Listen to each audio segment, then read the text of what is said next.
In an attempt to address the shortage of math and science teachers, the W.K. Kellogg Foundation created the Woodrow Wilson Michigan Teaching Fellowships. By giving teaching fellowships to successful professionals in science and math fields, can we equip the state's vulnerable students with the skills to be successful? Joining me are three fellows who hope to transform Michigan classrooms: Alicia Lane, DeAndre Smith, and Damon Gatewood. Welcome to ABJ. This is an exciting program too, and it's sort of one that's really close to my heart. You know, I am a big advocate of people going and teaching particularly in inner city schools.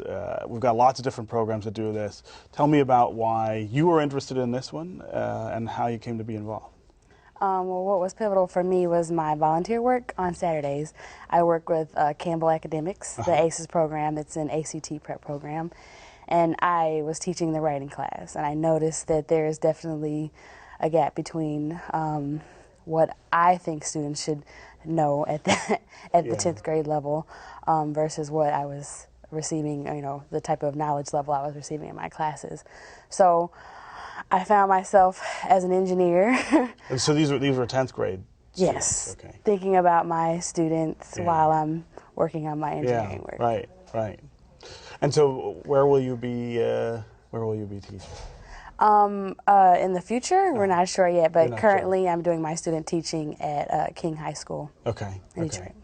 And DeAndre, what's your background? Oh, my background, I'm an inner city kid from the city of Detroit. I attended Wayne State University. My undergraduate degree is in electrical engineering. I had 2 years of intern experience as an electrical engineer, and I just realized like, hey, this wasn't for me. Yeah. And I always why was it not for you? Engineering is a great field. However, it wasn't fulfilling for me because I felt the need of wanting to help the community. I got in so many opportunities that were given to me from a program when I was younger, a program called Wayne State University Math Corps. Okay, yeah, I know all about Math Corps. Yeah, and this program, it gave me so much opportunity, and I wanted to give that opportunity to someone else. Yeah, and so how did you come to find out about the Kellogg Fellows?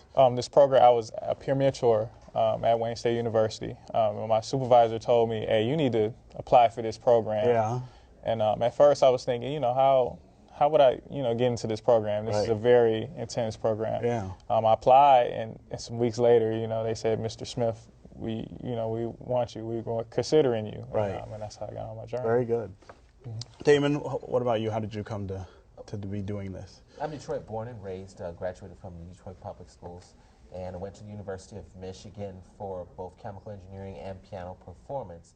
And after chemical engineering and piano performance, wow. So after 14 years in the automotive industry as an automotive engineer, my last 4 years involved a lot of activities teaching or working with, training with people, and I started to see that was a latent gift. And then when I found out from my first cousin, who is a teacher currently, that the Woodrow Wilson program was starting, I thought I'd give it an opportunity. Right. I mean, listening to you guys talk about your backgrounds, I mean, you're very highly trained professionals who could be doing anything you want to do. I mean, you could be a concert pianist, I assume, based on Damon, based on your experience. I mean, what is it that says to you, what I really need to be doing is working with kids in Detroit? Well, I've reflected on this, and my whole involvement in engineering was because of programs like the Detroit area pre-college engineering program. So you were a DAPSEP kid. I was a DAPSEP kid. Also, my involvement with the program that Wayne State had, where they brought students in for 2 weeks, made the program interesting for me also. Had that not happened, I would have never even considered engineering at all. I originally didn't know what engineering was. Right. So I know that the value of exposure to a student at an early stage can set them on a new course in their life. Right. They just need the exposure. Right. For me, I worked at Wayne State as a math tutor, math instructor. And I was just so amazed at how many kids hated math. And, and I love math. Math created and opened so many doors for me. And I just wanted to give that back. And I felt like being an engineer, I wouldn't be able to I guess give that knowledge Sure, back as sure. much as I would as a teacher. Now, you said you grew up on the west side of the city. What high school did you go? Oh, I attended Cass Technical. You High went to School. Cass, okay. But in the neighborhood where you grew up, what are the kind of, I mean, how much do you go back there and see what's going on with, I'll go there with kids? all the time. My parents still live in that community. I'm from the Schoolcraft, Wyoming area, I-96 Wyoming area. Sure. And I go there all the time and see a lot of the kids and what they're doing in that area. And a lot of it is not so positive, unfortunately. But hopefully, with teachers like us, foundations like the Woodrow Wilson Foundation, different outreach programs, these kids will have another opportunity, as I did. Right. And do you think that they will be able to place you someplace close, maybe to where you're from? Yeah, well, I hope so. We'll see when that time comes. We're still in the student-teacher stage. And the student-teacher. We don't know exactly where we're going to be placed. And you're not a Detroit native. I'm not. So what even brought you to the idea that Detroit was where you wanted to do this? Well, I'm originally from Alabama. I grew up in Alabama, and I went to Spelman College first, and then I transferred to the University of Michigan through a dual degree engineering program. Set up for people like myself and Damon, start in the liberal arts area or field, and then move into an engineering institution. The Atlanta University dual degree program enabled me to do that. So I chose University of Michigan because University of Michigan basically chose me. They said, you know what, here's a scholarship. We have all these opportunities for you, and that's how I moved to Michigan. And then I got a job with the U.S. Army Corps of Engineers, Detroit District. And I fell in love with the city when I was in Ann Arbor in undergrad, really. Yeah. And so how early is it that you feel like kids you can really make a difference with kids in terms of liking math and science and even thinking about engineering? I mean, Damon, you said you were in DAPSEP. I'm not even sure how early that starts with kids. But I mean, you guys are going to be teaching high school math and science, right? Go ahead. It doesn't even matter what age they are. You have to meet them where they are and get to know their interests, I found, to even get them into learning about math and science. Yeah.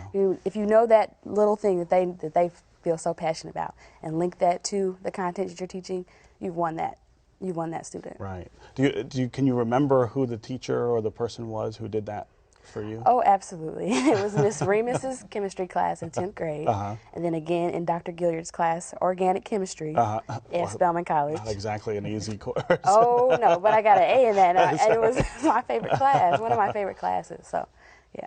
Yeah. How important is it that even if you're not, say, going to be a scientist or a mathematician, how important is math and science to kids who might want to be something else? Science is still important because we need a society that's more literate of how the things we do impact the world we live in.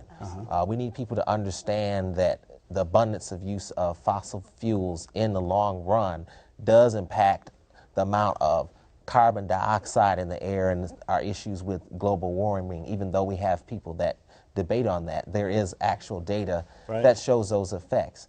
We need students who are aware of the impact of sodium levels in their food, for example, and how to read those sodium levels so that they're able to monitor what impact that is having on their blood pressure, and then make healthy choices. So there are very practical reasons that you should get through that chemistry class in 10th grade, which I didn't really do. When you guys think about the city, and with the first guest, we were talking about how the importance of this time in Detroit and trying to make a difference. I want to give you each a chance to talk about what you see in the city and what opportunities and challenges you think you have to meet. Let's start with you.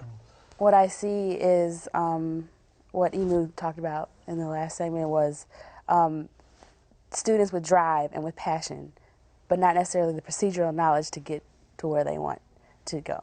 So a lot of, and parents, it's the same way with parents. They want their students to be successful. They want their kids to, to be what they were destined to be, but have not that knowledge to get where they're going. So it's so important, not just for school and for teachers like us, or future teachers like us, to instill that you can do that, but here are these steps to get there. Here's how you can do it. And so it's not just schools that need to be involved in this process. Sure. And it's not just parents that need to be involved in this process. It's those outreach programs. It's those BMEs, you know, in other places other than Detroit. Right. You know, Right.